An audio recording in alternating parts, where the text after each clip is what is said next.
আসসালামু আলাইকুম। সকাল থেকে বৃষ্টি পড়ছে।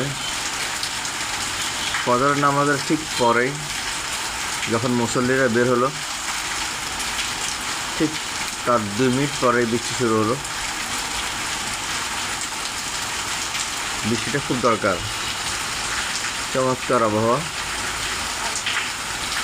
আজকে সকালে নামাজে যাওয়ার আগে একটা ভিডিও করেছিলাম, তখন আকাশটা নীল ছিল।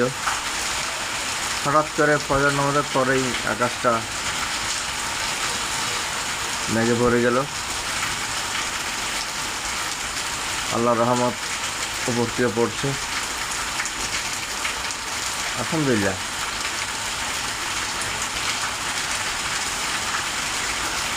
সকাল 7:30।